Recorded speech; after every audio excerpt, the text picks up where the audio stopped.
kwa jina la Yesu Kristo. Karibu sana katika kipindi chetu cha siku ya leo. Mimi naitwa mchungaji Philip Nyongesa Eldoret Langasa. Ninataka nikasome kitabu cha Mungu, Warumi 8 mstari wake wa kwanza. Inasema kwamba hakuna hukumu kwa wale ambao wanakaa ndani ya Yesu Kristo. Hakuna hukumu kwa wale ambao wamempokea Yesu Kristo kuwa mwokozi wa maisha yao. Ninataka kuongea kuhusu adabu.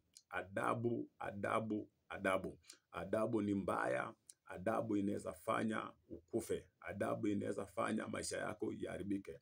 Adabu yoyote ile ambao tulikuwa nayo kabla ya wokovu, adabu hiyo ilipotea baada ya kukiri Yesu Kristo kuwa mwokozi wa maisha yetu. Sisi sasa ni viumbe vipya. Tunahitaji tukamtazamie Mungu, tukiamini ya kwamba hakuna adabu yoyote ambao mtu yeyote anaweza kutupea. Hakuna adabu yoyote ambao shetani anaweza kutuwekea.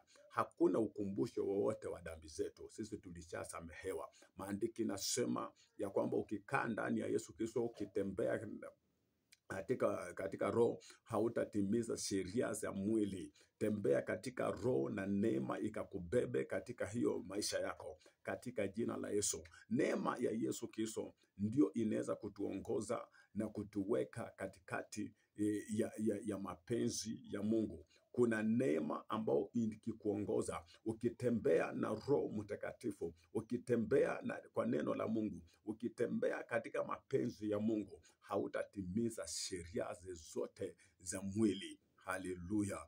Maandiko inatuambia kwamba hakuna adabu kwa wale ambao wamempokea Yesu Kristo kuwa mwokozi wa maisha yao. Usihukumike ndugu yangu, usihukumike dadangu, usihukumike kijana, usihukumike mzee. Mahali penye uko, roho ama moyo isikukumbushe yale ambayo uliyatenda kabla hujampokea Yesu Kristo. Adabu yoyote ambao ulitenda, adabu ile ambao umaipitia, maandiko inasema kwamba haiwezi rudi mara pili. Haiwezi rudi mara ya pili katika jina la Yesu Kristo. Asubuhi ya leo ninasema kwamba ukatembee katika uhuru wako, ukatembee katika neema yako, ukatembee katika uwezo, kwa sababu wewe uko free. Wewe uko uhuru, hauko chini ya dhambi tena, hauko chini ya utumwa, hauko chini ya mamlaka ya kisheria ya kishetani. Hapana, wewe unatembea na Roho Mtakatifu wa Mungu. Mahali penye uko,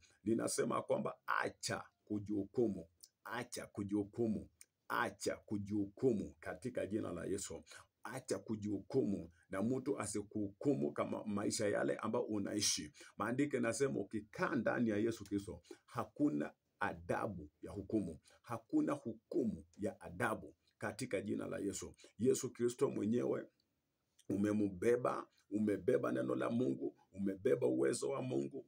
Tembea katika hiyo uwezo, tembea katika haya mamlaka, tembea katika hiyo nguvu, na Mungu atakubariki mchana wa leo. Mungu atakubariki mchana wa leo. Mungu atakubariki mchana wa leo. Hata bosi asikuhukumu, hata nani asikuhukumu, wewe ulisamehewa dhambi katika jina la Yesu Kristo. Wacha nikaombe kwa ajili yako katika jina la Yesu. Baba, katika jina la Yesu Kristo, ninakushukuru kwa ajili ya msikilizaji wangu asubuhi ya leo. Anapoenda kwenye kazi, ninabariki kazi yake, nabariki njia zake, nabariki moyo wake. Roho ya kuhukumu ninakataa katika jina la Yesu. Roho ya kujihukumu ninaipinga kwa jina la Yesu Kristo. Asante kwa sababu msalabani yote umemaliza. Asante kwa sababu yote yaliisha msalabani. Adabu ilisha msalabani, na Mungu kabariki huu msikilizaji wangu, na ukampe nguvu za uwezo na mamlaka katika jina la Yesu Kristo. Nimeomba na hata kuamini. Amen. Mimi napatikana pale Langas. Napatikana Langas. Langas iko Eldoret City. Langas iko Eldoret City. Hapo ndio napatikana. Kanisa letu linaitwa Love and Truth Mission of Kenya. Tunapatikana hapo na tunaabudu Mungu aliye hai. Namba ya simu ni 0724